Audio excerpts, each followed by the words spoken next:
You're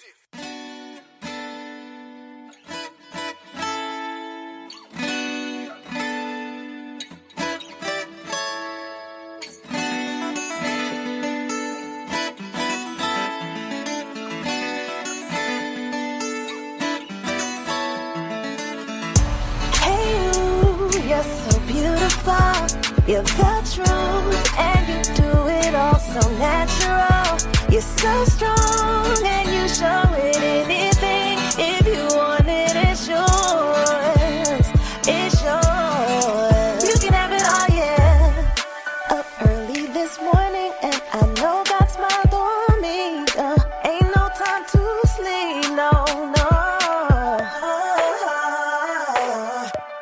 Can't wait to start my day because I know it's gonna be beautiful like me. Hey, you're so beautiful, you're the truth, and you do it all so natural.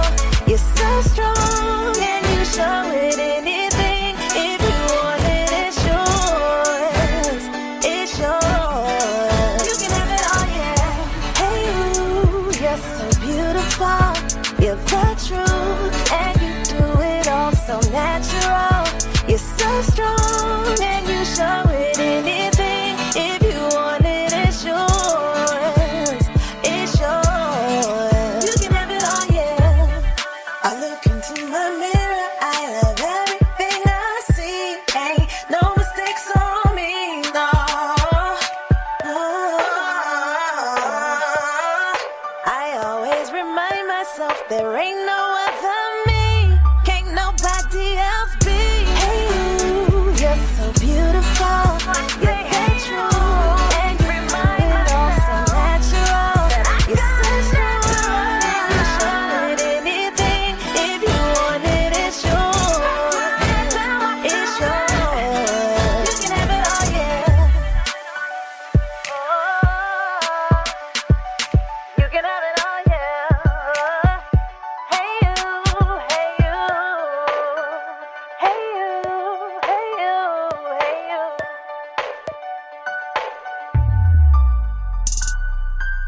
Hey you, you're so beautiful, you're the truth, and you do it all so natural. You're so strong, and you show it anything. If you want it, it's yours, it's yours. You can have it all, yeah. Hey you.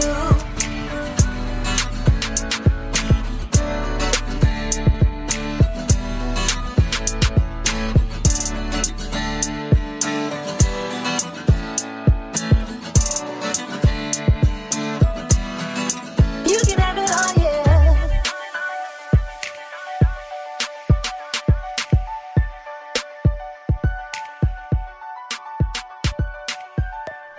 And hello, family. Welcome to this week's edition of Style and Empowerment Chat with Laura and Friends Radio on Downtown Hot Ticket to the Streets and London Energy Radio.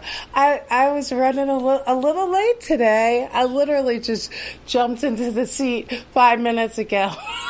I feel like I'm a center fielder just sliding into center plate. We're here.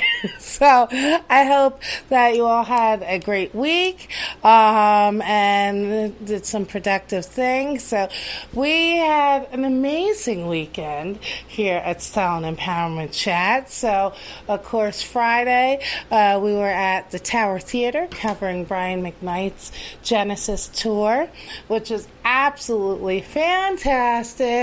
So I was actually really surprised. Like, I knew Brian played a number of instruments, but I didn't realize just how many guitars Brian McKnight plays. Like, literally every other song, there was another guy coming up bringing him a different guitar and a different one and a different one. And I'm like, wow. So it's just such a pleasure when you have the opportunity to hear artists that still are in peak shape vocally, and not only are great performers, but also really well-versed and talented musicians, because I am all about artists who can really sing, can really play, that the production tricks are just an enhancement, not that that's what it creates their voice. You know, I'm about the runs, I'm about the notes, I'm about the emotional depth and performance. And Brian McKnight, of course, definitely brings all of those things. He has been in the game for over 26 years. The concert was awesome, too, because he really, in the show, did a retrospective of all of his hits and current material. Of course, just to list off a couple, of course, Brian's known for all his monster hits, Back at One, Anytime, One Last Cry, Forever, and Back at One. Did I already say that one? Well, because it's one of my favorites. You know, so many hits. And also, you know, the lighting was beautiful, and the video accompaniment with the material was really nice. And he was just so engaging and funny and very interactive with the audience and sharing a lot of his experiences and reflections. So that was absolutely amazing. And of course, you can catch my video recap of the Brian McKnight concert on the Style and Empowerment Chat with Laura and Friends Facebook page. And then Saturday, we were super excited to be able to host the red carpet for the NAMM Jazz Concert Series, which is happens weekly at in Mount Laurel at the Wyndham Hotel. And so they have various jazz artists that perform every week. So this week, I was beyond thrilled to be hosting the red carpet. Well, excuse me, my coffee went down the wrong pipe. So, of course, radio icon and legend Patty Jackson was hosting the affair, and so I was excited because it was the first time I was professionally at an event that Patty Jackson was part of. So that in itself made it super special because Patty Jackson is an icon in radio. So just to share the bill with Patty before the artist even performed, I was yay! But there's so many amazing artists that performed, and I had the opportunity to interview many of them, some of which you're going to be hearing today. So we got to interview Eric Nolan, who's one of the members of the OJs. So for those of you who weren't raised properly, who are under a certain age and weren't raised properly on your musical history, let's just take a second and educate you about the significance and awesomeness of the OJs. So the OJs is one of the most iconic R&B kind of, I'd say they're like a mixture of disco, funk, and R&B together. So some of the OJ's big hits, of which you'll be hearing later today, Money, Money, Money, Backstabbers, She Used to Be My Girl, Love Train, which is my favorite song and life anthem, because I truly, authentically believe that, you know, everything in life can be better and can be fixed by us joining in love together and loving ourselves and each other and just coming together in love and kindness, that we can fix a lot of problems in this world. So, of course, other OJ songs, Backstabbers, I mean, so many hits. And of course, Gerald Levert is one of the key members of the OJs, and Eric joined the OJs in 1995. So he treated the audience to many of his solo songs as well as a cross section of OJ material. So you know, when you get to meet, I mean, like, this has just been an amazing week. Last week we got to meet Common, and this week I held Brian McKnight's hand twice. And then I got to meet Eric Nolan of the OJs. So just being able to be in the same space as all these artists who have inspired you or brought you joy or reflection or been part of your life in various ways is just so fantastic and such a blessing.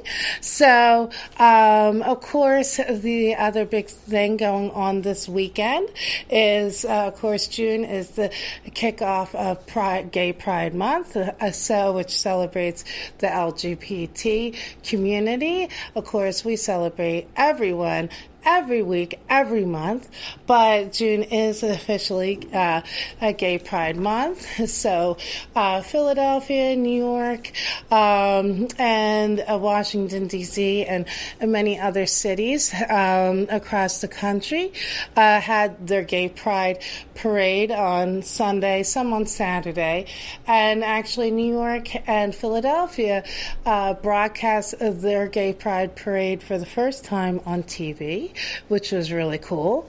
And so, of course, I'm wearing my Pride this morning. Of course, this year marks Pride Month is even more meaningful and special for another reason, because it marks the 50th anniversary of the Stonewall riot in New York City. So for those of you who aren't familiar with what Stonewall is all about and why people reference it and why it's significant. So on June 26th, in 1960, June 28th, 1969, police raided an underground gay nightclub in New York City. And so there was a group of gay youth at the club who stood up to the police for just coming in and, just being ignorant and harassing people and threatening to arrest them for no reason when all they were doing was just peaceably interacting in a nightclub. So what ensued was these police who came on the scene brutally beating all the people in the nightclub, and hundreds of people were seriously injured. And this instance right here in 1969 really became the pivotal moment for the organization and rallying of the Gay Pride movement. Similarly, we can compare it to with the civil rights movement, as we've talked about in previous shows, with Rosa Parks sitting down and calling for justice and igniting the bus boycott with Reverend Martin Luther King Jr. and then the marches in Selma and all the different things that were happening, overlapping at the same time, was really like the igniting events that popped off the civil rights movement. Well, the riot and beating at the Stonewall nightclub in New York City in 1969 was really what was the fire point moment that popped off the Gay Pride movement. So after that happened, then yearly, people would come and they would march in protest and remembrance and respect of those who were brutalized. And then it grew in other cities, and then hence then became what we know annually as like the Gay Pride Parade. So now this year, New York City is on June 26th. They are commemorating the Stonewall and all month long in New York City and all 5 boroughs. There's going to be various exhibits and spotlighting the importance and the history of the Gay Pride movement. But on June 26th, commemorating the 50th anniversary of the Stonewall riots, New York City is having an opening ceremony for the anniversary of the Stonewall, and they're, turning this into a positive. They're celebrating the 50 years of advocacy and the benchmark progress that's happened in gay rights and transgendered rights. And I mean, we're nowhere near where we need to be, but at least we have to celebrate the steps in progress. So the ceremony is going to be happening at the Barclays Center with Whoopi Goldberg and Cyndi Lauper and others. And, it's just so important that if you, regardless of what your orientation is, if you stand for love, then you need to stand up and stand with anybody whose choices other people are trying to oppress. So, whether that's your orientation or not, we need to applaud the warriors in that movement, to be there in support and alliance, because, love is love, and love is a beautiful thing in whatever form. And really, the essence of the Pride movement is about standing up for who you are. And that's something that's important that we all need to do in our own lives, to have the self-esteem and assuredness to be solid in who we are and stand up for who we are, what's important to us, and our rights. So, that's something that we all should really be in alliance with, that supporting people who are standing up for their rights and for treatment that they should automatically be getting, but unfortunately, isn't always the case. So that, especially, in today's political climate, it's just even more important that we all stand up for everybody's rights and everybody being treated well and having the same options and resources, regardless of who you want to marry or if you don't want to marry, if you want to live together, if you want to hold your partner's hand in public, if you want to reference who you're dating at your workplace and not feel inhibited that it might be a same sex, if you want to refer to your husband, or these are all normal things that, those of us who aren't LGBT take for granted. That people who are LGBT, it's a struggle. And hey, Nadine, and it shouldn't be. It shouldn't be an issue to have if you're a female, have your girlfriend come to work and say hi and give you a hug and make it, clear that this is your partner. But for many, gay and lesbians and bisexuals and transgendered, just these normal acts of human interaction and socialization, they in different situations, they have to deal with prejudice and possibly losing their jobs. And so, Pride isn't just about the parades and the T-shirts and everything, which is, that's important. But Pride is also how we relate to each other every day, and that we support each other's choices and our rights to make those choices, even if that's not what is right for you, that, we recognize we don't have the place or the right to tell other people how to love, who to love, and what to do in their own personal life that makes them happy. And, there's so many people who have bravely passed on, who are victims of hate crimes and brutality, who are just out there trying to live their life and live in love and what is authentic to them. So, not only do we applaud all the things that are going on, but we recognize and respect all of the activists and just people who are out there living their daily lives who didn't even consider themselves activists, but died in the process of trying to be who they were authentically. And we respect and pay our respects to those who are no longer here, we're fighting so that all of us, whatever your orientation is, can be treated with the same rights under the law and socially. So, we're going to take a break, and I'm bringing you some of my favorite Brian McKnight songs. And when we come back, we're going to spotlight some do-gooders that are worth mentioning. So keep it locked into Style and Empowerment Chat with Laura and Friends Radio, and we'll be right back after this.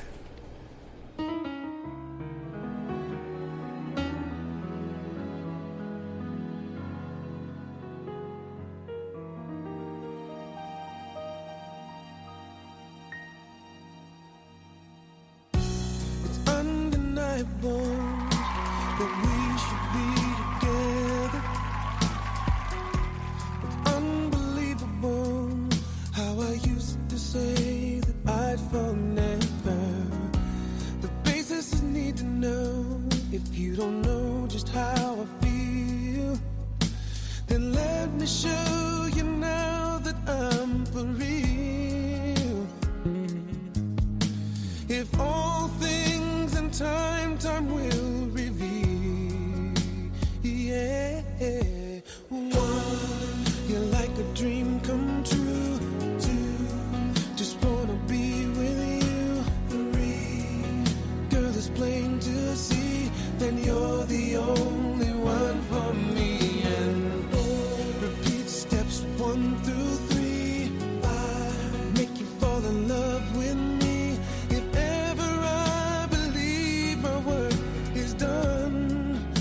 I start back at 1. Yeah. It's so incredible the way things work themselves out, and all emotional once you know what it's all about. Hey, and undesirable for us to be apart. Never would have made it very far, 'cause you've got the keys to my heart. 'Cause 1, you're like a dream come true. 2, just wanna be with you. 3, girl, it's plain to see that you're the only one for me. And 4, repeat steps 1 through 3. 5, make you fall in love with me. If ever I believe my work is done, then I start back. Say farewell to the darker night. I see the coming of the sun. I feel like a little child whose life has just begun. You came and breathed new life into this lonely heart of mine. You threw out the lifeline just in the nick of time. You're like a dream come true. 2, just wanna be with you. 3, girl, it's plain to see that you're the only one for me. And 4, repeat steps 1 through 3. 5, make you fall in love with me. If ever I believe my work is done, then I start back at 1.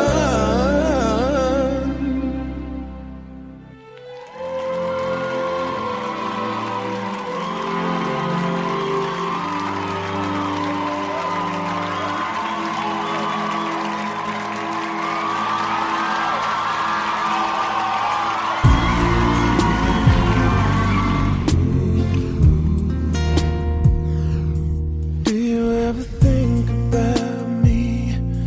Do you ever cry yourself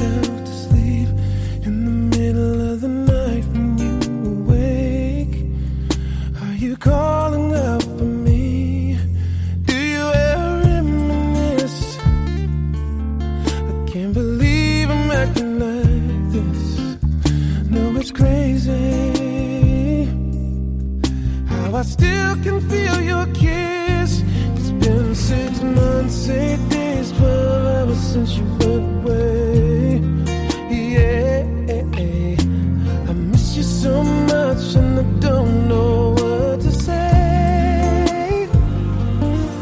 I should be over you, I should know better, but it's just not the case. It's been 6 months, 8 days, 12 hours since you went away. Do you ever ask about me? Do your friends still tell you what to do? Every time the phone rings, do you wish it was me calling you? Do you still feel the same? Or has time put out the flame? I miss you. Is everything okay? 6 months, 8 days, 12 hours since you went away. Oh yeah, I miss you so much and I don't know what to say. I should be over you, I should know better, but it's just not the case. It's been 6 months, 8 days, 12 hours since you went away. It's hard enough just passing the time when I can't seem to get you off my mind. And where is the good and goodbye? Tell me why. Tell me why.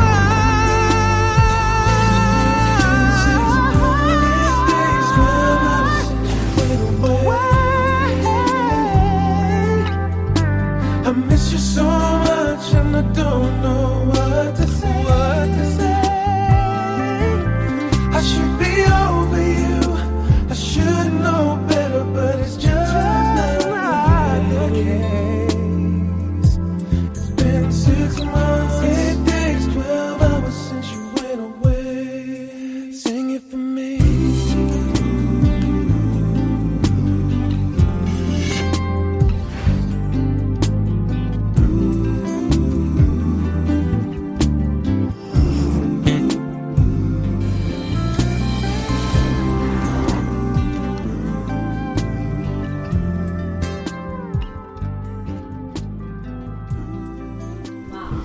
And welcome back to Style and Empowerment Chat with Lauren French Radio. So this morning we are celebrating, well, every day, but we are celebrating love, all forms of love. So no better way to get it kicked off with some smooth Brian McKnight. So now, before we bring you some of our interviews later in the show, I want to spotlight, this is a new segment called the Do-Gooder Spotlight. So, we're hearing all this stressful stuff in the news, and we can kind of be brainwashed into cynicism that everybody's out there for themselves and not caring and, hating each other and all this stuff. But here in Style and Empowerment Chat, we are shedding the light on those who are out there doing some good things. So Darius Rucker just announced that he has raised more than $2 million for St. Jude's Children's Research Hospital in Tennessee. So hats off to Darius Rucker. I can't say I was ever a fan of Hootie and the Blowfish. Not throwing shade. It's just her music just got on my nerves. But, I applaud Darius for using his platform in a positive way. So speaking of other noteworthy people doing the same, Taraji P. Henson just spoke to Congress on Friday about mental health issues. Of course, as we talked about in last week's show, that she's just getting a star on Hollywood Walk of Fame, and she started her own charity to bring awareness and resources to mental health issues within the African American community. So she took that one step further and testified to Congress on Friday, to House subcommittees about mental health issues affecting the youth in the African American community. And she actually also revealed that she suffers from depression and anxiety herself. So, I think part of breaking the stigma or stigmas that were raised within the home is all of us who suffer with those issues, feeling like there's no shame in saying, hey, I've been depressed, I've had anxiety, I've had fear, and self-doubt. And these are things we all go through, especially in our stressful and sometimes turbulent world right now. So Taraj spoke in front of the subcommittee saying that she was using her voice and celebrity to shed light on these important issues and to try and break the stigma and bring resources. So now another do-gooder out there, Robert Downey Jr., just announced that he is launching a climate change coalition, and its goal is to clean up the earth in 10 years. Because God knows our current dumbhead of a president, stripping away the EPA and regulations isn't doing it. So, sometimes millionaire celebs like Leonardo DiCaprio and Barbara Streisand and Robert Downey Jr. have to step in and pick up the slack that our government isn't. But that also gets back to us all being conscious and aware in our daily lives and who we vote for. Because our water is supposed to be beautiful. Yeah, exactly. You're not supposed to have to worry about catching a terminal disease from drinking or cooking your food or washing your clothes. So, applaud him for that. And Idris Elba. Not only is it just beautiful to look at and an amazing actor and stylish and fantastic DJ and everything, but he also is a bit of an entrepreneur. And Idris Elba just revealed that he has plans to make Chertoff Island a great tourist destination. So he plans to transform the island into a world-class city and drive tourism and give back to Sierra Leone. So we applaud all these noteworthy people out there, using their platform and their resources to make a positive difference and bring awareness to all these various things. But of course, you don't have to be famous. You don't have to be wealthy. You don't have to, be making $300,000 a year to make a difference in people's lives, to stand up for things, If you can't give of money, you can give your time. If you can't give in one way, there's other ways. And again, how we conduct our hey Lakia, hey Eric, how we conduct our daily lives and how we treat each other in our daily lives and caring about the world, not only the people in it, but the planet and it's sustaining and being here for us. We all can make a difference in good and bad in our actions every day. So we're going to take another musical break, and when we come back, we're going to bring you our interview with Eric Nolan from the OJs. So keep it locked into Style and Empowerment Chat with Lauren Friends, and we'll be right back.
and welcome back to this week's edition of Style and Empowerment Chat with Lauren Friends Radio on Take It to the Streets, Downtown Hot and London Energy Radio. So I am so super thrilled to introduce my next guest, the amazing Eric Nolan, a solo artist and one of the amazing members of iconic R&B history. Oh my God, I love the OJs. So I'm in my total life right now. Thank you. Thank you. So, just let's talk a little bit of overview of your career. So you came into music at a very young age. Yes. Age 4, growing up in Ohio. Yes, ma'am. Yeah, I grew up listening to, actually, I grew up listening to the OJs, Jackson 5, the Whispers, the Temptations, and I thought I wanted to be like James Brown. Mm-hmm. But I kept getting whoopings for stepping up on my mother's table and doing the James Brown. I used to use the chair, step up on the chair and then step up on the table and be doing it. I never understood how she knew, but I guess because I was scuffing up the table. So I wanted to be like James Brown, but then I started watching groups, and then I wanted to be in a singing group, and I started my own singing group back in Cleveland, and we became really good. Actually, The Deltones. The Deltones. Actually, we thought we were going to take the OJ's place. Ah. So that's what I was grooming them for, because I just felt like the OJ's were going to fall off one day. Just like, New Edition was the modern day Jackson 5. I thought we were going to be the modern day OJ's. Okay. So that never happened, because you see the OJ's are still going strong. So and then I wound up landing a background job with Dennis Edwards from the Temptations. Right. I did that for 4 years, and then I tried to do a duet. I went to Detroit. I moved to Detroit, still trying to make it in the business. And then I formed a duet with a young lady by the name of Jeannie Lyles, and we started E&J. And then Gerald told me... Gerald Levert, that is. Yes, Gerald Levert told me that his dad and them was holding auditions back in Cleveland to come back to Cleveland. I came back to Cleveland in 95, and I auditioned for the OJ's. And I think I made it. Do you remember the song that you sang? Oh, no, I just sung with the OJ's. I just sung the song, whatever songs they threw at me. You just vibed in with it. I knew them. Of course. I knew those songs. I mean, because we thought we were going to be the OJ's. And so I remember Gerald saying that we were going to go out on the father and son tour, and they wanted me to do this little thing with the OJ's. Now, mind you, they never said I was in the OJ's. They just told me to do those parts. Gotcha. They never announced that I was in the OJ's till like 99. Wow. At the and you first started singing with them in 95. Right. I started rehearsing with them in 95. I did the father and son tour in 97. And then when we did the OJ's tour, after I learned all of the show, because we were only doing like 15 minutes in the father and son. Right. And so they wanted me to learn like an hour and a half worth of stuff. So now I have to learn all that, retain it. At the Grand Ole Opry in Nashville, Tennessee is when they said, ladies and gentlemen, the newest member of the OJ's, Eric Nolan Grant. Wow. Now describe for us what that moment felt like. Well, it took me by surprise, because I was like, did you make a mistake? Is it a joke? Yeah. Well, because we were in the moment. Right. And the people, and we were introducing the group, you know what I'm saying? I always introduced them too. Sure. And then Eddie introduced me. And he said my full name. And he thought that should be my name. He thought that I should always use Eric Nolan Grant with the OJ's. So, and he was the first one that started calling me by my first, middle, and last name. Wow. So I just kept it. Well, it does have a nice panache. He thought it was like a movie star name, so that's why he wanted to use that. Well, any of our listeners who come out to hear Eric perform, not only are you being treated amazing vocals and styling.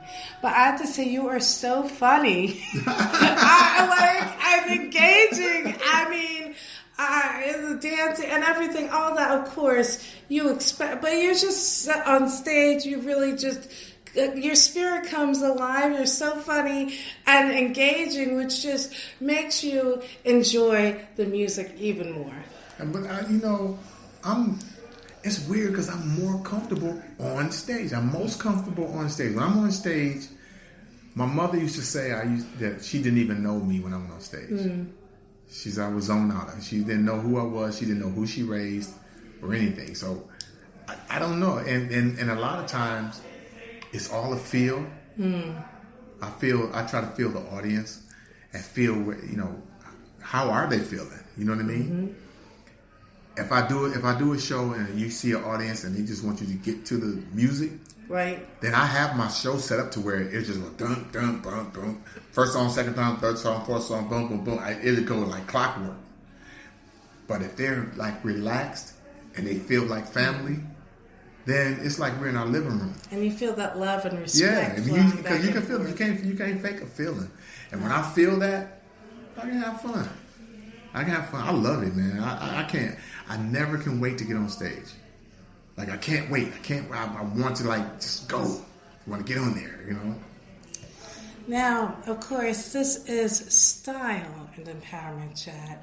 So, I also have to give props. I love a man in an amazing stylish suit.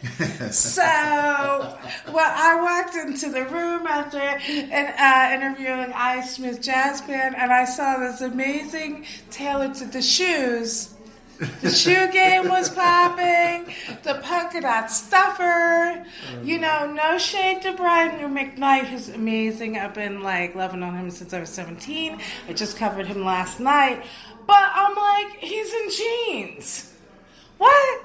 I'm like, from a visual point of view, music, it's emotional, it's sensory, and the visual is so much part of the presentation. I've always wanted to do that part of it anyway. Because with the OJs, it's basically set, because their style is basically stage and flashy, and we do that. The sequence and all that. So we do that. Because that's also like a throwback with the 70s, which was very much. But that's their thing. You know what I'm saying? Exactly. That's the OJ's thing.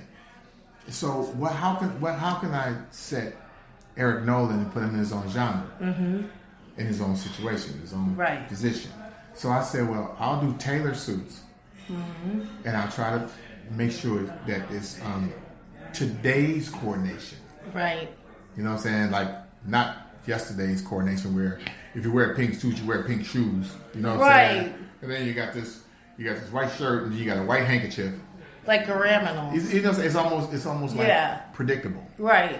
So I try to do today's fashion, but I want it to be tailor-made, and I want to be able to, I want the people to feel like, okay, I paid my money to see something. Right. Not just a person that looked like they came off the street.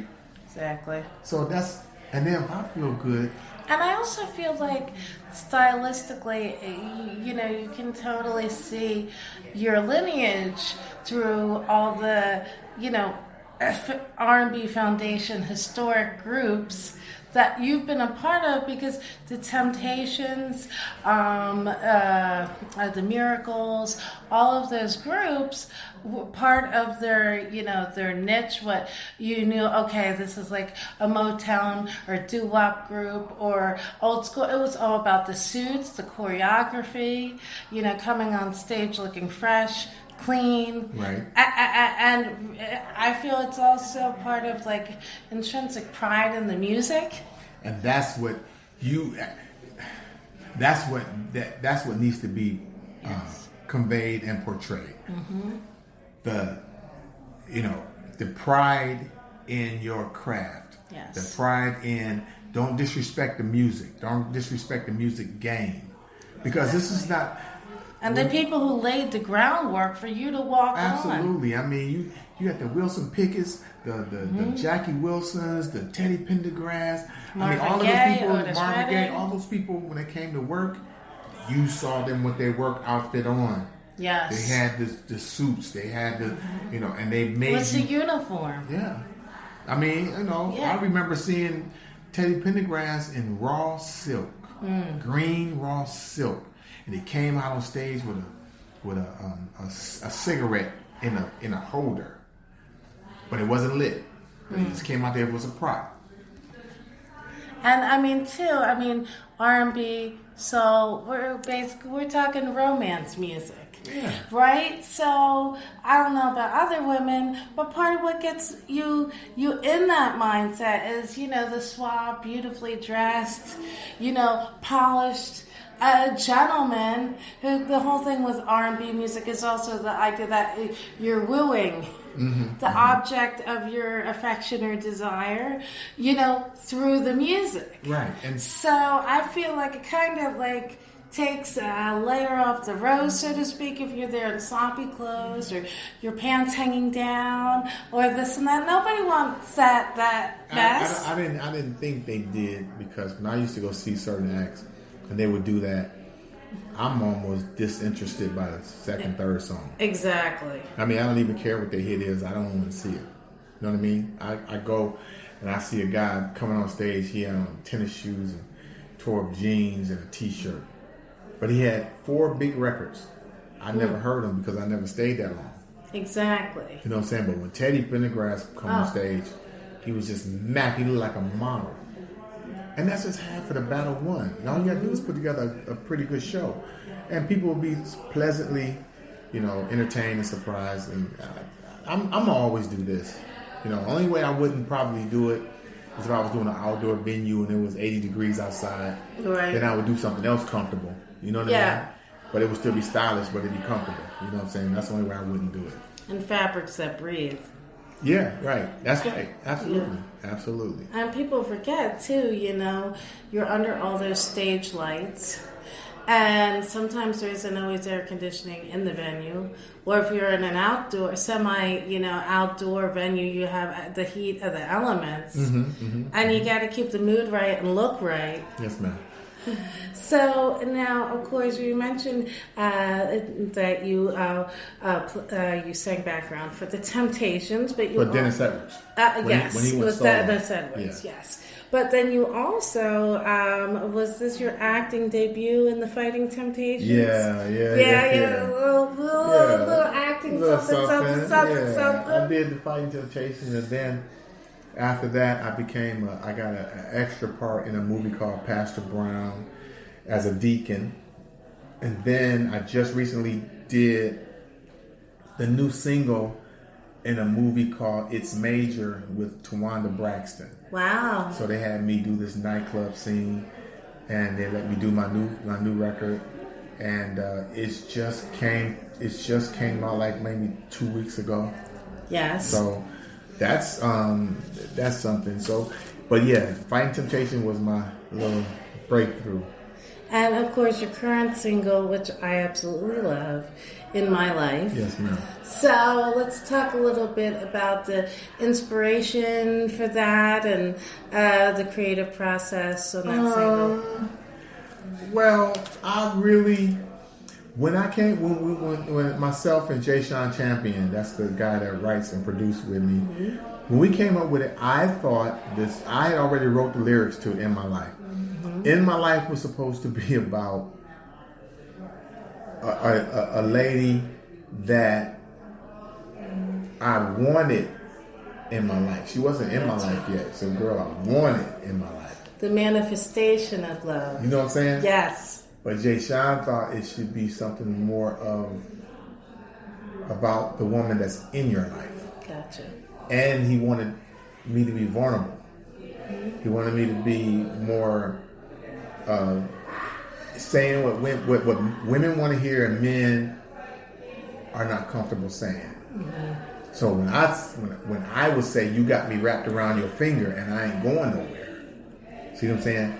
Men don't really want women to know that. They don't really want women to know you got me hooked like that. Until she tried to leave and then they go spastic and they start tearing up stuff. You know what I'm saying? Yeah, they go through all that stuff. But should have told her that from the beginning. Right, that she wouldn't have left. Now, so what I'll do, It's I'll make the record, and so he can play it for her. That's we just flipped it. Very interesting perspective. Yeah, I mean, Yeah. if you ever get a chance to listen to any of my records, I basically do songs, and I told him this to my producer.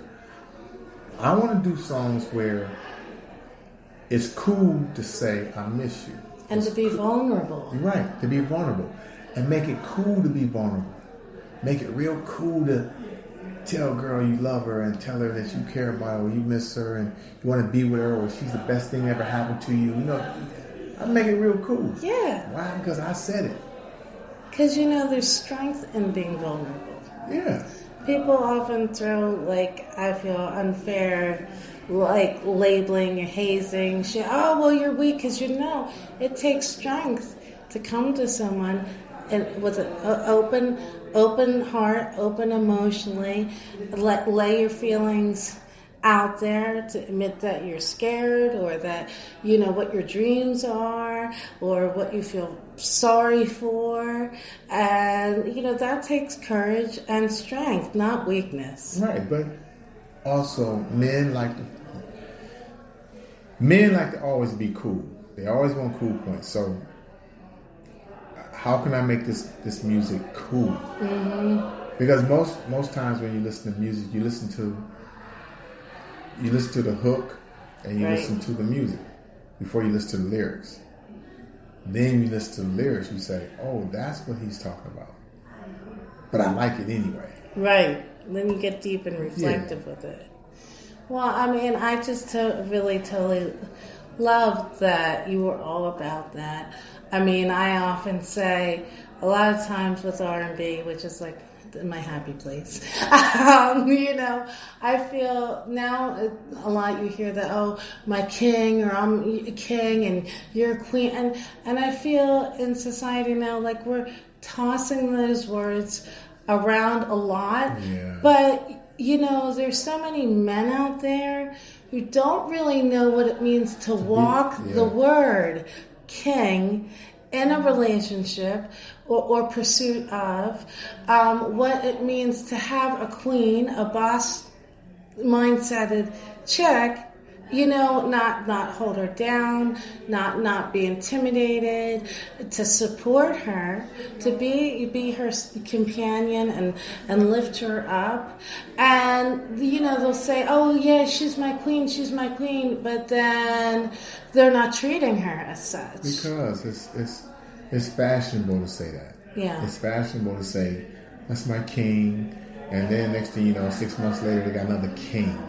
Right. Then a year later, they got another king. Another 2 years, and he got another queen. Exactly. When you're the king and you're the queen, that's not something that you can throw around or can be easily fulfilled. Exactly. And there was only one king in a kingdom. Right. Right? You can't just have a king and then just, all right, we're going to dethrone that king and put another king in his place. Right. So that has happened in history. Well, it's but history, one at a but time. it's one at a time. Right. I mean, it's not in 6 months. And I feel there's so many men out there right now who can really value from hearing that kind of music what it means to carry yourself in life as a king and relationships, and how to, love and respect a woman who is strong and secure in herself, that knows what she wants in life and wants an equal, not somebody who's going to try and put her in a pocket so their ego can feel some kind of way. This could get lengthy. Yes. So I'm not going to keep ad-libbing to it because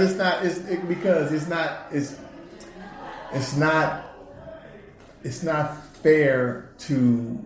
And I'm not saying, to be clear, all men. No, I'm saying some. I'm not saying that either. I'm saying, but it's not fair to really attack this issue when I'm from an old school situation, so I was taught morals, I was taught values, and we're in this new millennial type of deal. There's so much disconnect. Yes.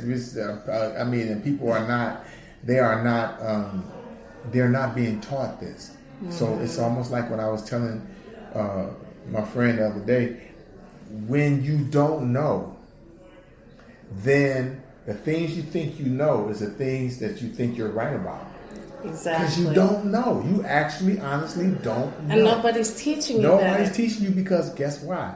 Babies are making babies. Right. So they don't know either. Mm-hmm. When your mother had you when you was 15 or 16, you're going to repeat that cycle. That's all I'm saying. So that's why I say it's not fair to really get deep into this. Yes, exactly. Exactly. We did this two generations. Right, there's lots of factors and yeah. that manifest certain behavior. Right.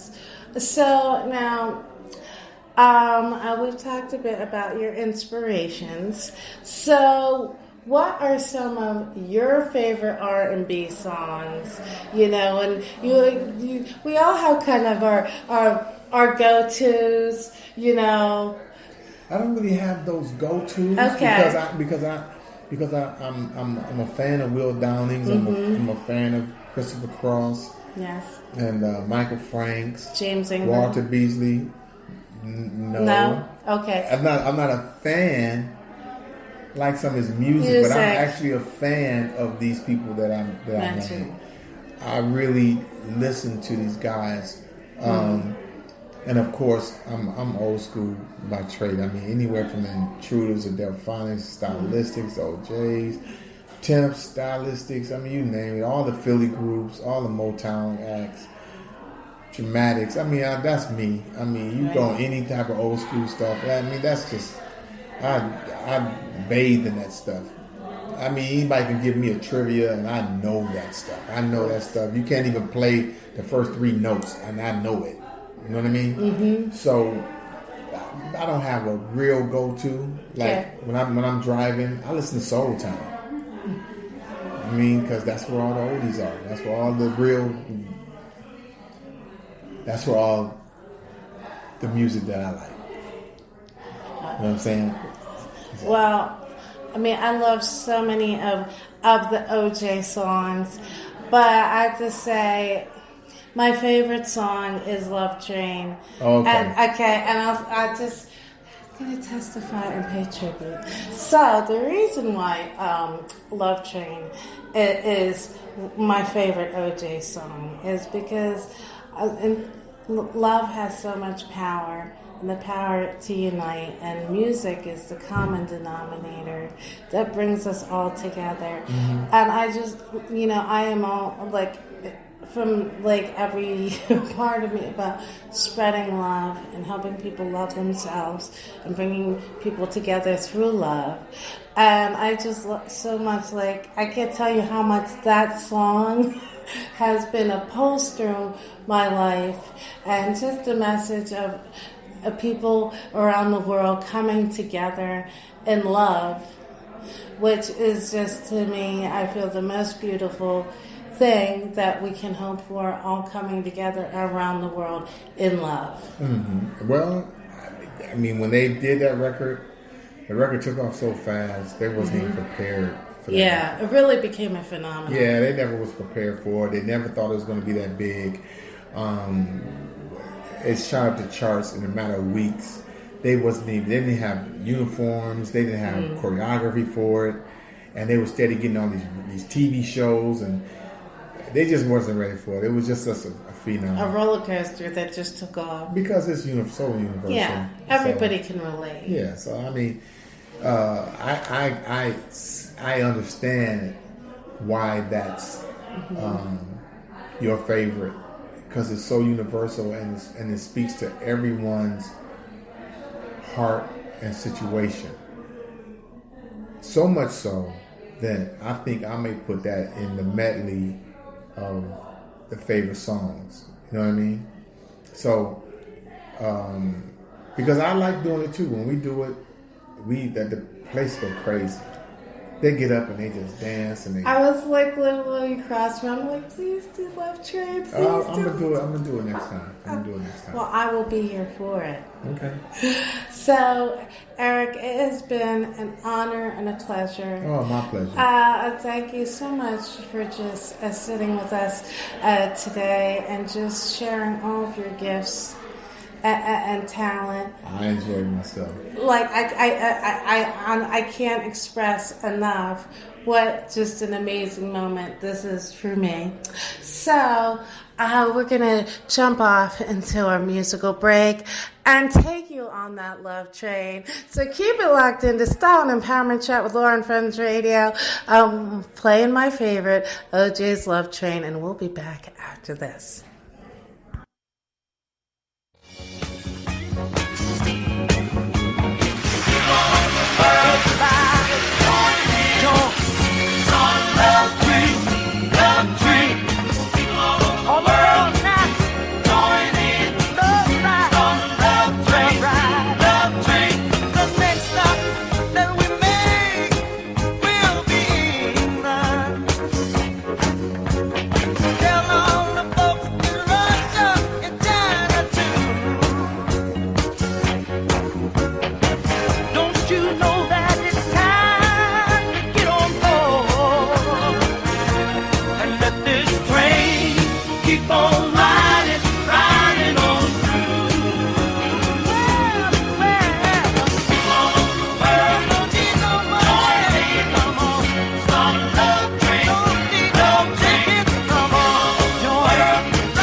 Just like a kiss from mama or a brand new dollar.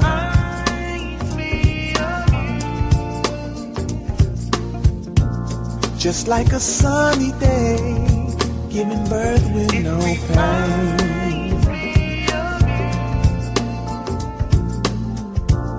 Just like a Christmas morning or an eagle soaring.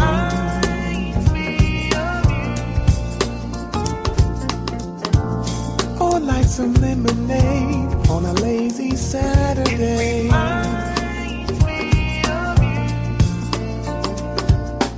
Every now and then I ask myself, did I stumble upon heaven's angel? Do I understand what I really got here?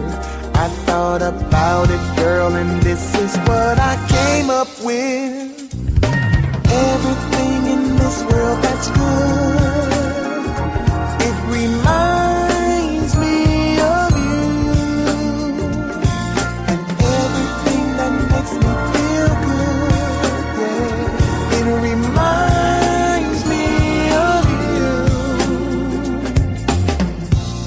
you. Like a seat in first class with a champagne glass.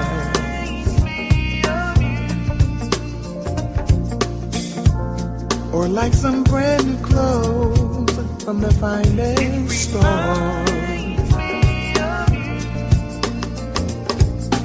Every now and then I ask myself, did Did I stumble upon heaven's angel?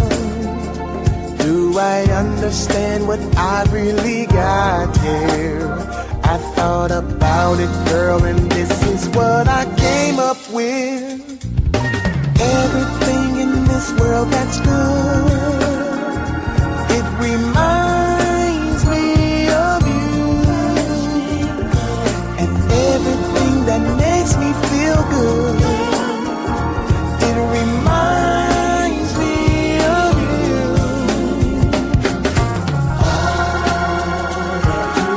All that you are,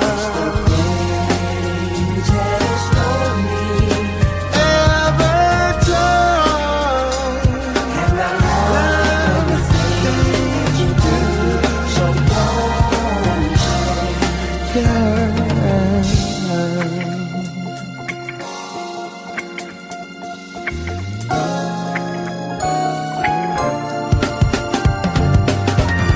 Everything in this world that's good, it reminds me of you. And everything that makes me feel good, yeah, it reminds me of you.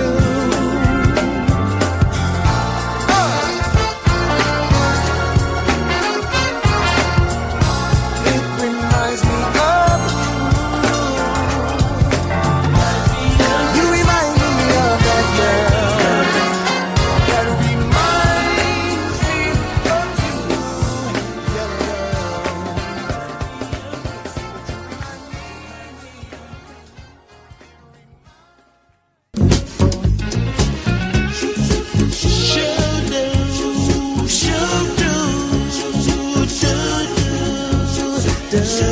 Ooh, good lovin'.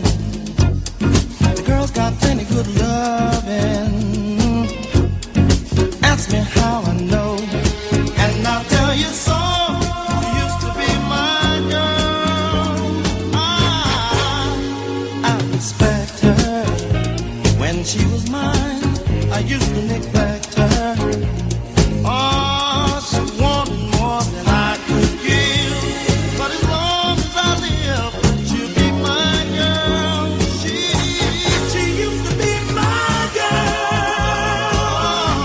She used to be my girl. She had a charming personality. The girl was so right for me. She's my girl. And if I had the chance, oh no, I'd take her back. As a matter of fact, right away, like not only good looking, the girl was so smart, you can't beat her cooking. Ask me how I know, and I'll tell you so. She used to be my girl. Deep down inside, I still love her. Place no one above her. She's warm and sensitive. For as long as I live, she'll be my girl. And if I had the chance, I'd take her back. Oh no, as a matter of fact, right away, by day. Ooh, yeah.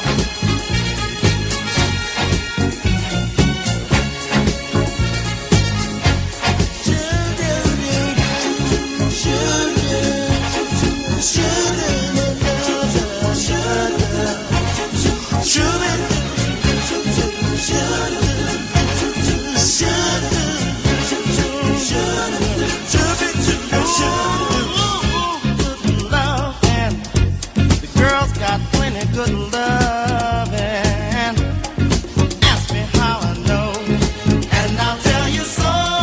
She used to be my girl, my girl. She used to be my girl. She used to be my girl.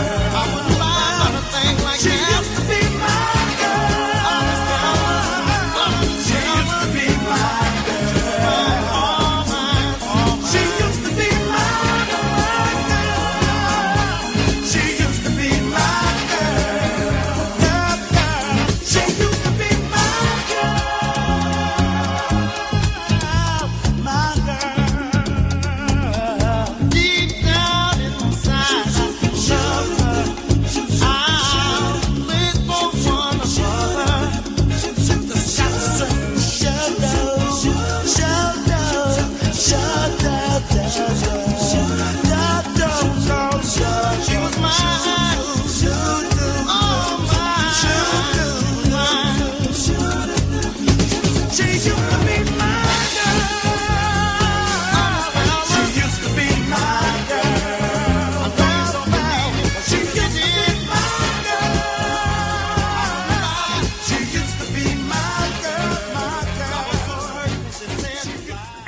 welcome back to this week's edition of Style and Empowerment Chat with Laura and Friends Radio, live on Take It to the Streets, Downtown Hot and London Energy Radio.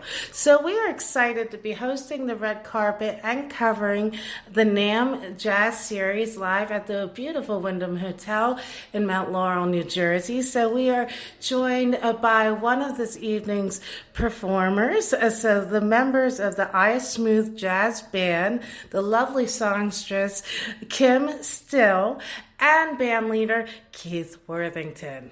Hey. Hi, how are you? How's everybody doing? I am doing fantastic. So I completely enjoyed your performance. Thank you so much. And you did some traditional and some original material this evening. Yes, absolutely. We've been working together for a while. We do smooth jazz, and we've written some smooth jazz together, and it's just turned into a beautiful experience. Now, Keith, give us a little background of the meaning of Jazz Band and how the band came together. Well, actually, there was a play in Philadelphia that I was asked to participate in, and I got together with the folks that were doing the play, and they explained to me that they didn't have a band and that they didn't want to hire individual musicians, so they asked me if I had a band, and actually at the time I didn't, but I had some musicians, and I put them together. You just made it happen. Made it happen. It turned out really well. The Redemption of a Weak Man was the name of the play. But at one of our opportunities to play somewhere, we ran into my old friend Kim Still, and that's when everything really came together. Because once we got with Kim, we had the singer we were looking for, and then we had that creativity between the four of us at the time. And it's just grown from there, because there's 6 of us now. Reggie Harris on sax, Jose Claudio on percussion and drums, Ward Durham on bass, Alvin Banks on keyboard, myself on guitar, and Kim singing. And Ward and I also help Kim with the songs every once in a while. We sing just a little. Now, Reggie blew me away with his sax and oboe. He is amazing. He is. So one of my favorite moments actually was when Reggie crossed over to the percussion section, and you were just like doing this jam right in the middle of the song. Yeah. Jose makes us, usually in rehearsal, all of us are playing an instrument, percussion-wise. But I can't play and sing, so I can't do those things. They're forcing me to practice. Trying to get your artistic multitasking up. Yes. So now, Kim, how long have you been singing? And give us a little bit about your background as a singer. I've been singing for as long as I can remember. It's just a passion. So singing with the guys, I met Keith. I can't remember now. It's been so long. We've done different projects together. Like I had a project of my own, and he would help me out, and we worked together for probably maybe 7 years or more. So when either of us get a project, we usually come together. I think we have the final project now. But I am not quote unquote classically trained. I just, it's a gift from God, and I try to learn from everybody that I come in contact with, and I try to listen to real singers and study, and so that's pretty much it. Well, one of the things that I love about jazz is, well, first of all, you can go in so many different directions, but it really is a collaborative art form, and so much of the best jazz happens in that magic unplanned, where it's all flowing. So talk to us a bit about your collaborative process. It's been, we've done it almost every way. I've come to them with a song and said, listen, this is what I have, and they brought it to life. It's a perfect example on our EP at first. It's a duet, and I knew I wanted it to be a duet, but I didn't have anyone to sing with, and I knew that I wanted it to be an old school jazz feel, but I didn't have anybody to play it at the time. But once we started working together on it, while we were in the studio, it just came to life. Yep. And as musicians and as vocalists, and Kim and I sing together on that song, it just totally came to life. Now, on another day, Jose may call me up, and he's a percussionist, so you gotta understand, he's trying to interpret the music to me. So he's humming the music out, and I'm laughing sometimes, and then it becomes a song as we talk about it, work it out. Yeah, we bring. Someone brings an idea. You have the idea concrete in your head. You think this is my song, and then we bring it to the table, and each party brings their part and plays the part. A different ingredient in the sauce. Right, and they play it differently because Keith will play everything. He'll bring us the song just like this. This is it.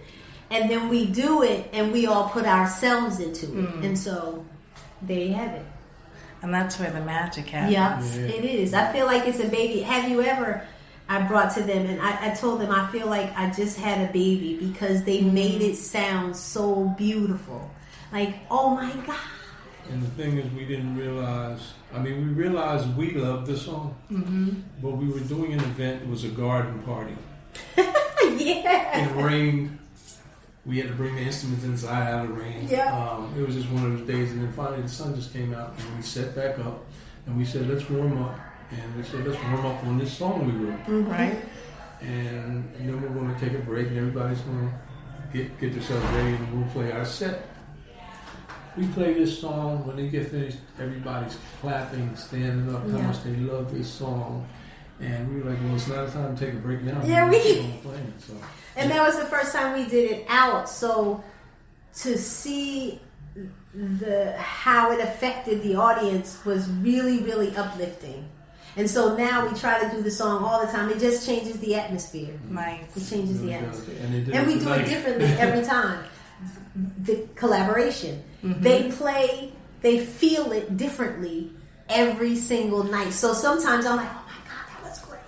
Which is great too for the audience who might, are fans and might come to more than one performance. Yes. They know they're going to get something different every time. Every time. And actually, it's awesome. I mean, I'm an R&B junkie to the core. So, and it's great when you see various artists and see their different ways of doing the same thing. So, picking up on what you were just saying, I was just covering Brian McKnight last night. And, a couple months ago I was covering Maxwell and his 50th Intimate Nights concert.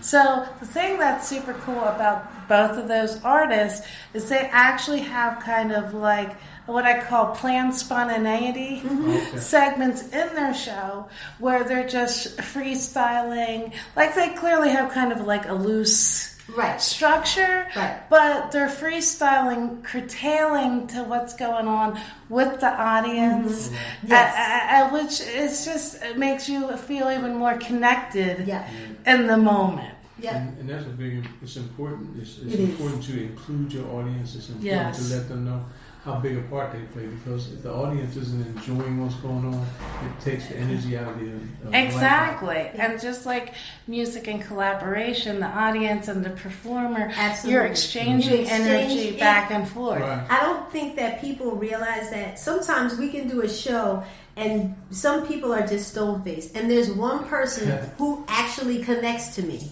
and I say, you fed me through the... People don't realize that. So as artists, you're pouring out.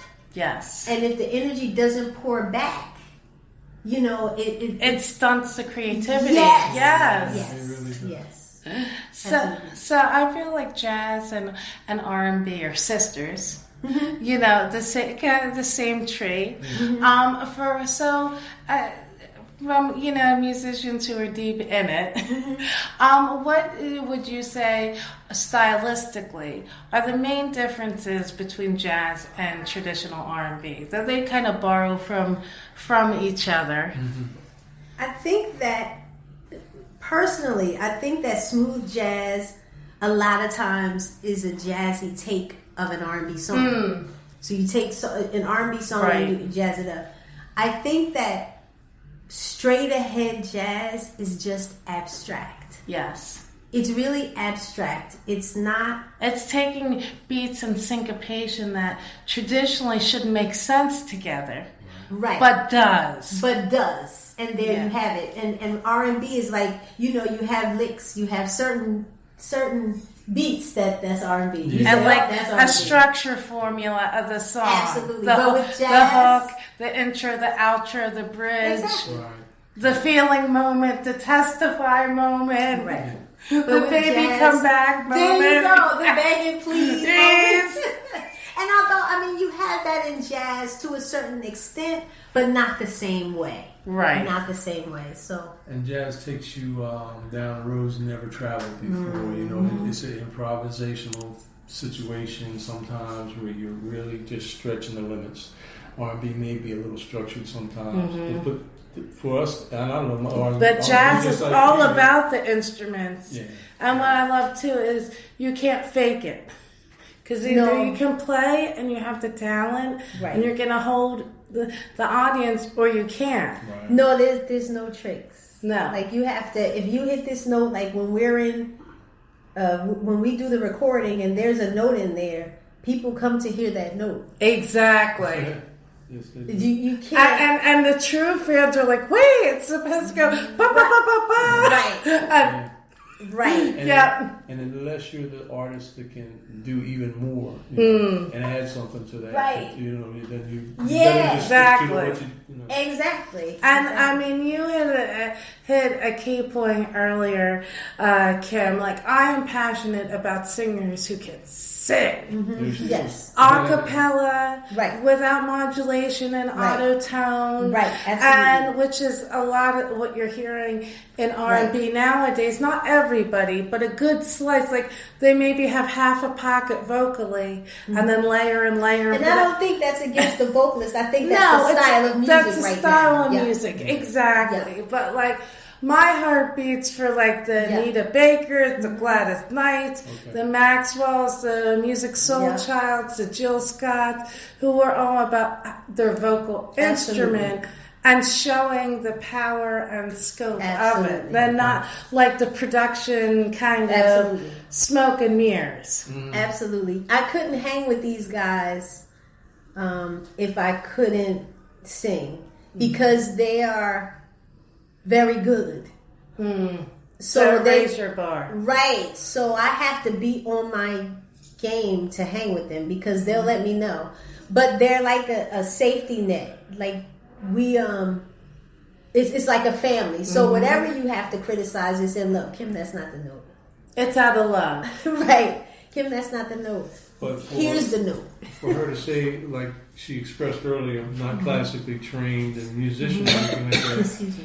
But she will get her point across, and her creative process is just as important to us, because sometimes she tells us where we need to go, and until we get there, she's not going to be happy. So we got to figure it out. So now, as we close out, can you each just talk about the importance that music has played in your life, and just, and the need for music education and the importance of music? I think music is life. Yes. I think that, at my age, when you go through things, I went through things with music. So when you're sad, you listen to sad music. Exactly. When you're happy, you listen to happy music. When you're reflective. Exactly. And there's music for everything. Yes. You can send a song to tell somebody how you feel. Like music is a language. It's not misunderstood. It isn't misunderstood. You can It can be misunderstand a text. interpreted in different ways. Yeah, but it's the language that we all understand. Exactly. It's music is life. It really is, and it gives us life. I could have a bad day. I'm up at 5:00 in the morning. We go to rehearsal at 7:30. I'm tired. I don't want to go to rehearsal, and I get to rehearsal and say, "Thank God I came." Yes. Because when we get together and start playing, it's magic. So it's life. For me, I can't imagine being without it, because I don't know that I ever had them. My mother, church pianist. My father, vocalist, that people wanted to come and sing at different churches all over the place. So I'm watching them and I'm enjoying what they're doing. The interesting part to me, the most interesting part, is until I was maybe 35 or 40, I didn't realize they had done the same things that we did. Wow. On a radio station, trying to get a seat, trying to get a song heard by somebody, and getting let down, like many of us do. Which is part of the process. Part of the process, and it just was amazing to me. But between that, growing up in church, and then just always wanting to be part of somebody's band. Get in where you fit in. So now tell us about the new song, your new current music that you have out, and where our listeners can follow you on social media. So we have an EP out. It has 3 tracks on it. It's available on iTunes, all of the different social media places, iTunes, Amazon, all of that. It's under Aya, AYA. At First, Springtime, and Something I Like. Those are the 3 tracks on there right now. It's just an EP. You can find us on Facebook, Aya, AYA. You can find us on Instagram, Aya Smooth Jazz. We're also on YouTube. We're on Twitter, Aya, A Smooth Jazz, I think it is, capital A Smooth Jazz.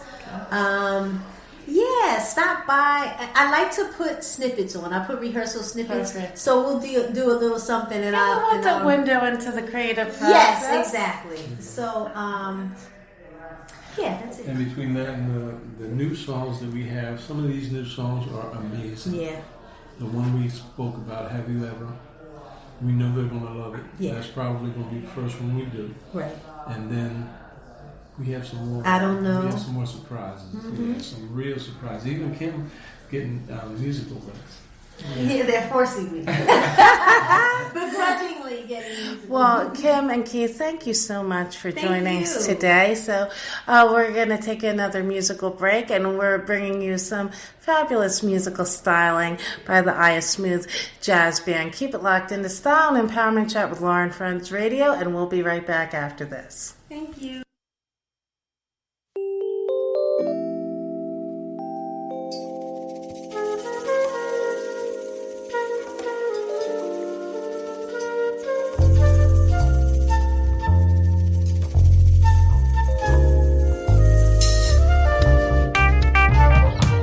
You got a funny way of squinting your eyes when you smile. It seems you're gonna see right through the deepest part of me. And when we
can feel the breezes blow.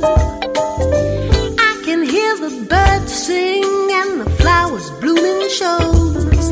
It's springtime, wanna sing time. Lovers walking by the sea time. Hot time that I realize you and me ain't making no time.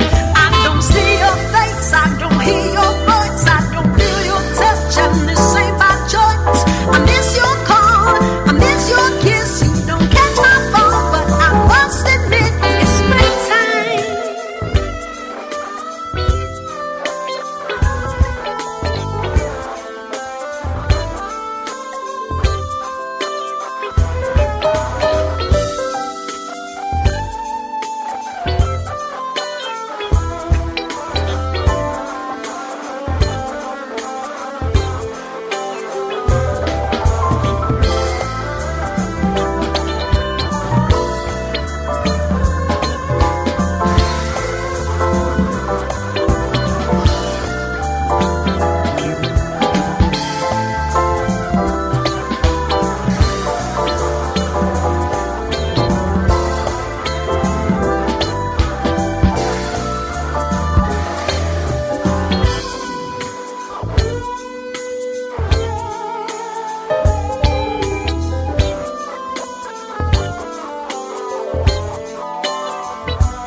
The city come alive, I can feel its heartbeat. I can see the land open her eyes as she wakes up from sleep. I can see levels in war and peace. I don't see the same for you and me. It's our time that I realize you and me ain't making no time. I don't see your face, I don't hear your voice, I don't feel your touch, and this ain't by choice. I do miss your call, I miss your kiss. You don't catch my phone, but I must admit it's springtime.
Walking by the sea time, hot time that I realize you and me ain't making no time.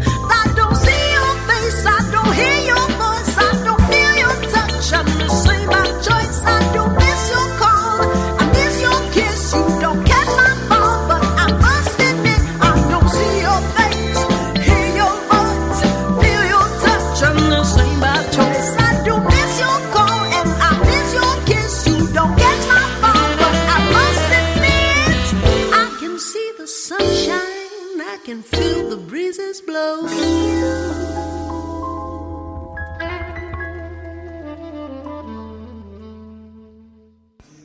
And welcome back to this week's edition of Style and Empowerment Chat with Lauren Friends Radio on Downtown Hot Take You to the Streets on London Energy Radio.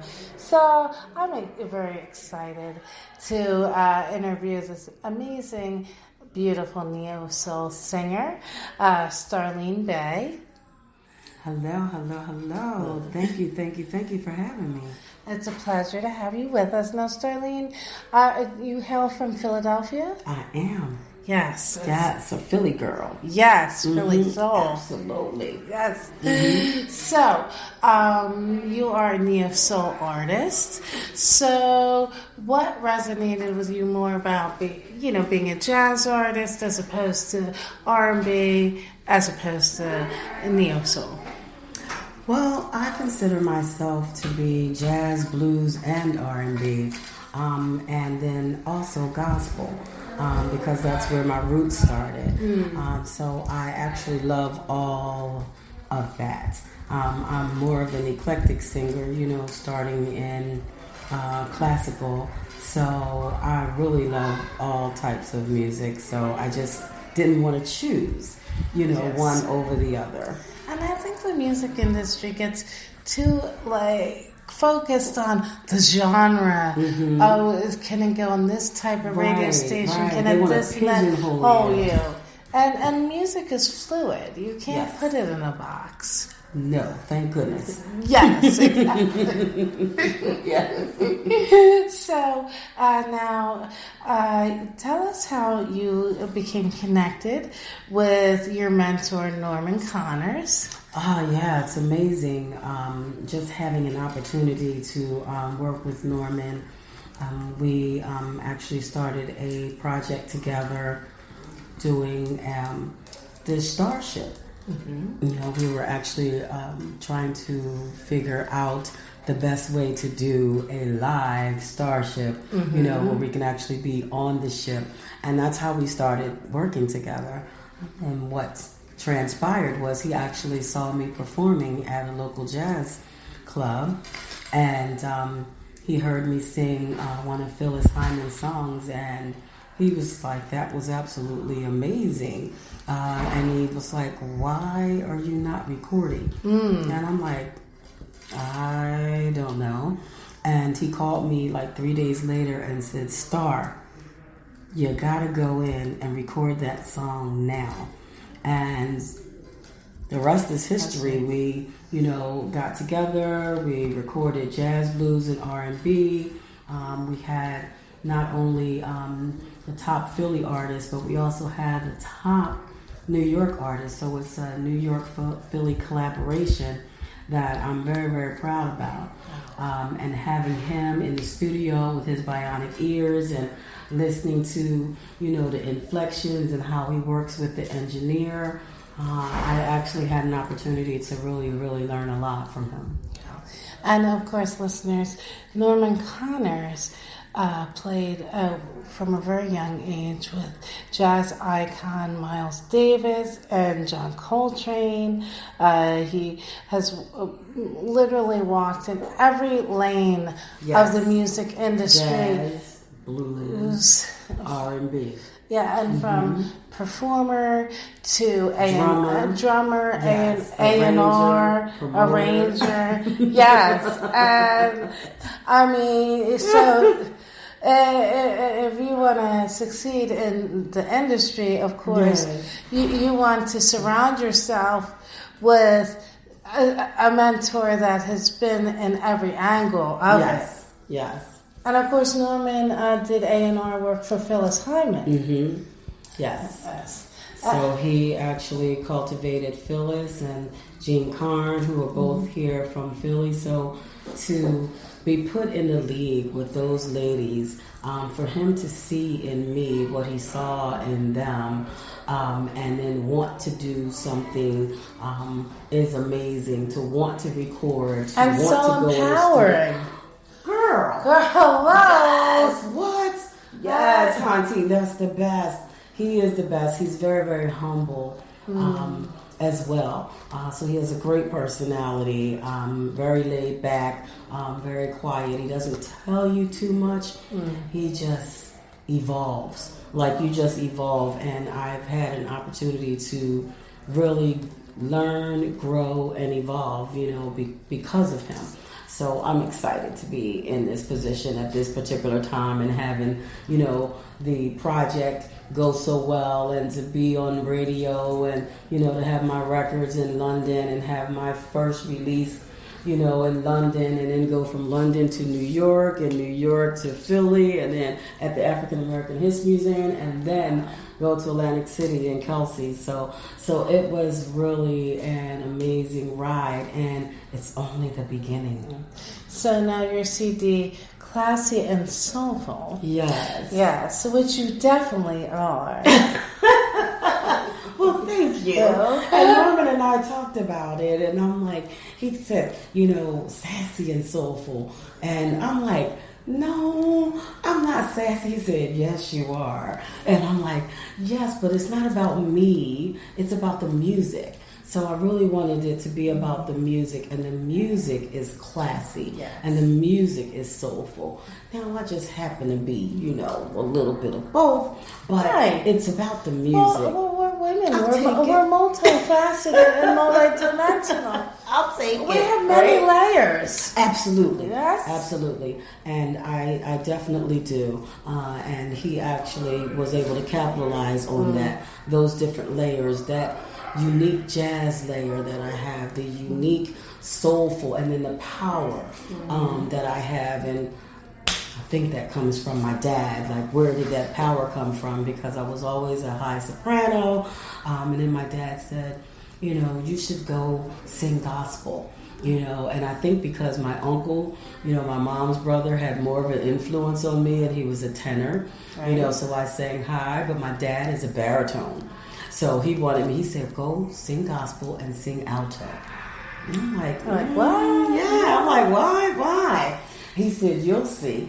And it turned out, that I really loved the alto voice, because it was more color to the music, where the soprano was singing the melody, but the alto was singing the color in the music. So I really turned out to love it, and through that, this power came. So I'm blessed to be able to do what I love, and just really engulf every emotion.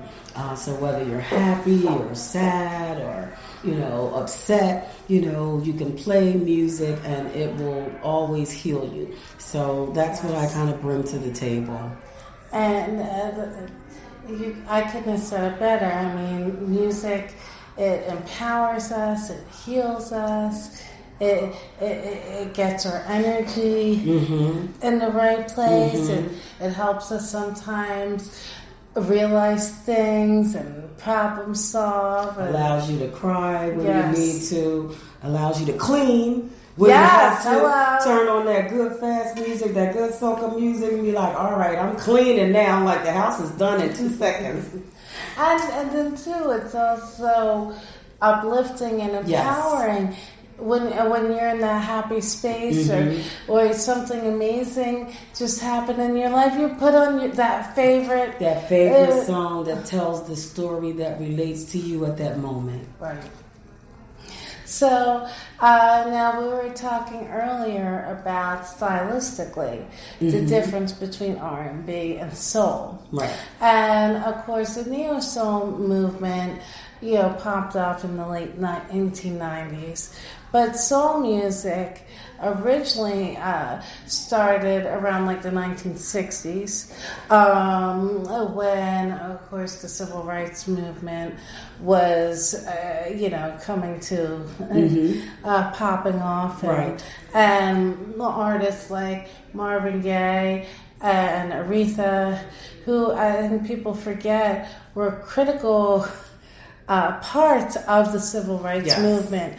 They changed their style from traditional lush R&B to this new sound soul, which was about the emotion, the protest, silent, quiet protest. Right. And I think they just put another label on what was there already. Right. Sorry. I think they just put another label on it and named it neo soul because, the R&B feel had started to subside a little bit, where it became all about the faster music, Right. using more synthesized music. Modulation. Yes, and less The new about the jack lyrics. swing in the Yes. early 90s. Yes, so I think that's one of the things that happened. But you want to call me neo soul, you want to call me jazz, you want to call me blues, you want to call me, you can call me whatever you like. Just listen, just play it, and just enjoy. Yes. So now, if our listeners want to do just that, where can they find your music and follow you on social media? Well, you can follow me at Starlene Bay on Instagram and of course Facebook, and that's Starlene ENE Bay BEY, and then starlenebay.com. So you can always look me up on my website, and you can find my music on iTunes. I'm out there on Spotify and Apple and Google and YouTube and all of that.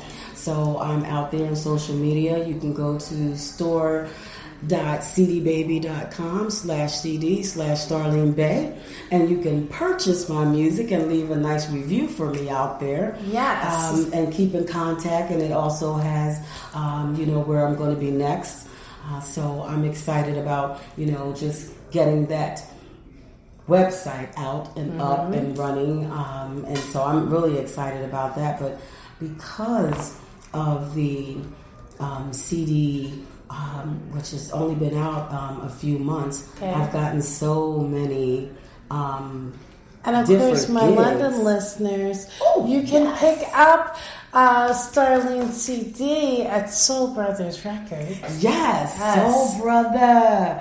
Give it up to Soul Brother. Love the store there. Norman Connors and I are both in the store.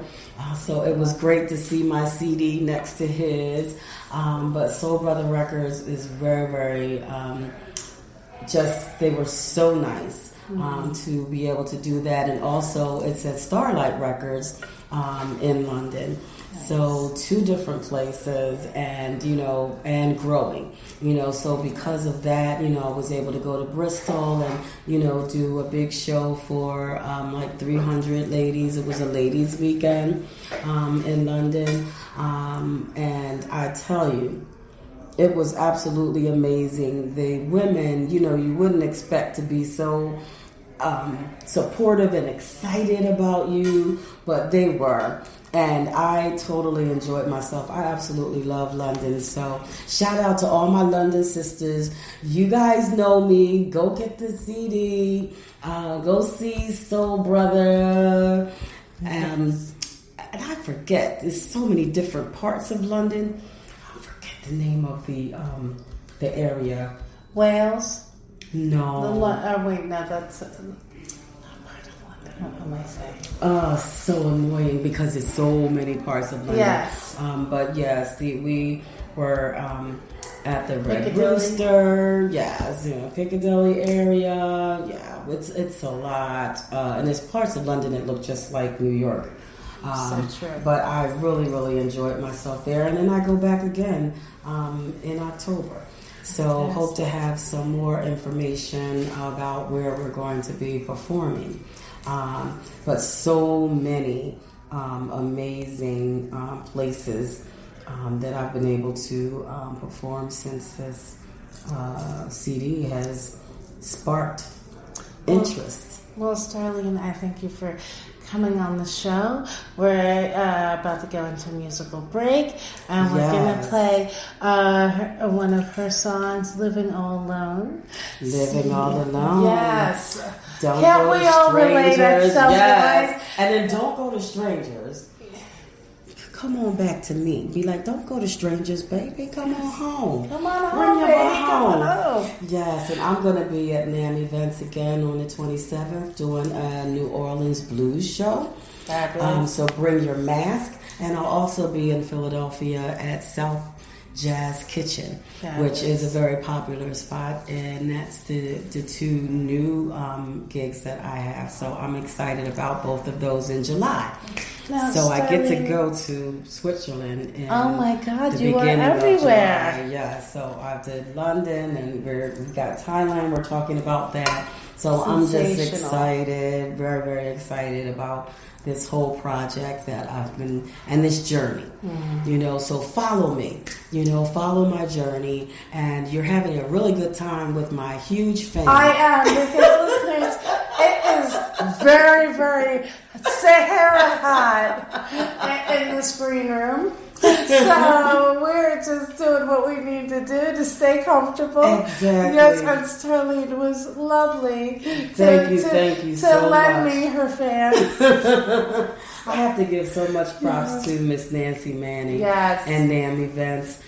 Go check out NAMEventsLLC.com and, you know, just look at the lineup and, you know, come check us out. It's a beautiful, she's a beautiful person doing great things and keeping the music alive. And so there's nothing but good things to say about her. So it was great to see Eric Nolan today. And it's great to see a lot of the talent that we have here in Jersey and in Philadelphia. So Now, life is good. Starlene, would you treat us and just sing a little something, take us into the break? I sure will.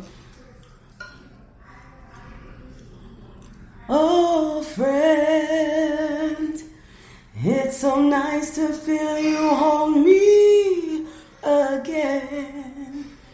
No, it doesn't matter where you have been. My heart welcomes you back home again. That's my old friend version, and I'm in love with that song. But one of the songs that I've got to talk about is Who Can I Turn To? And it's actually written by a guy in London. Wow. And it was one of the greatest plays ever done. It's War of the Grease Paint, Smell of the something. Oh, War of the Grease Paint, Smell of the Rose. But it's who can I turn to when nobody needs me? My heart wants to know, and so I must go where destiny leads me, with no star to guide me and no one beside me. I'll go on my way after the day the darkness behind me. But maybe tomorrow I'll find what I'm after. I'll blow off my sorrow, beg, steal, and borrow my share of laughter. With you, I can learn to. With you, on a new day. But who can I turn to if you turn away? One of my favorites. Amazing. Just absolutely amazing. Like the air just shifted in this room. Oh, thank you. So keep it locked in the Style and Empowerment Chat with Lauren Friends Radio, and we will be back after this musical break. Thank you so much. Squint your eyes and look closer. I'm not between you and your ambition. I am a poster girl with no poster. I am 32 flavors and then some.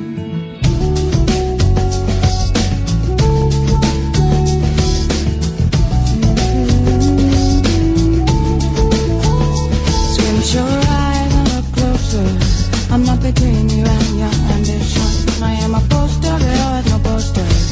I am 32 flavors and then some. And I'm beyond your peripheral vision. So you might wanna dim your head. But someday you're gonna get hungry.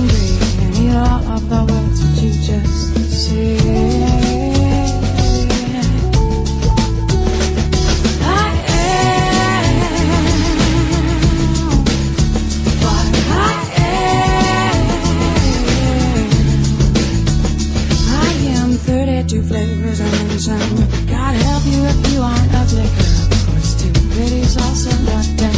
'Cause everyone harbors a secret of hatred for the prettiest girl in the room. Gotta help you if you are a phoenix and you dare to rise up from the edge. 1,000 eyes will smolder with jealousy. You are just flying high.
For the record, I did everything that I could do.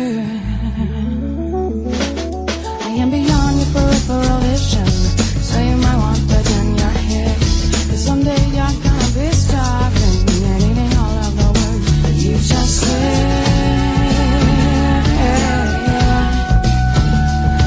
You said.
She's coming. Yeah, Mr. Shanti.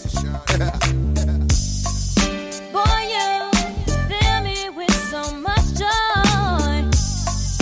You give whatever it is I need. My love, here to stay, won't never leave. So glad that you fell in love with me.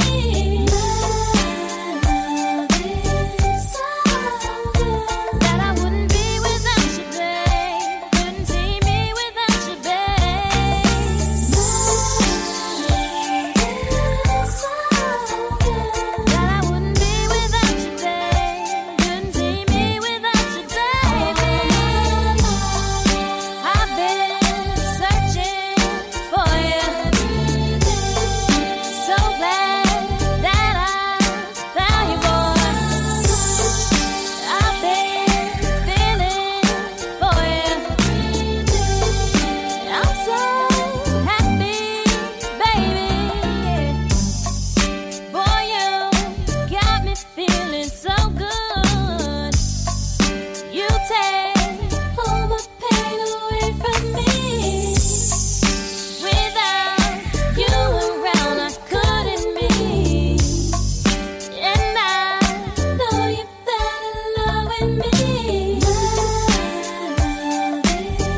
And welcome back to Style and Empowerment Chat with Laura and Friends Radio. So I hope you've enjoyed this week's episode as much as we have. So just remember, as we celebrate Pride Month, to always have pride in who you are and your choices, and live proudly and authentically. So we will be back with more Style and Empowerment Chat with Laura and Friends Radio next week. So I hope you have a fantastic and empowered and uplifting day, and to take all this musical goodness with you as you flow through the rest of your day. And we will be back next week.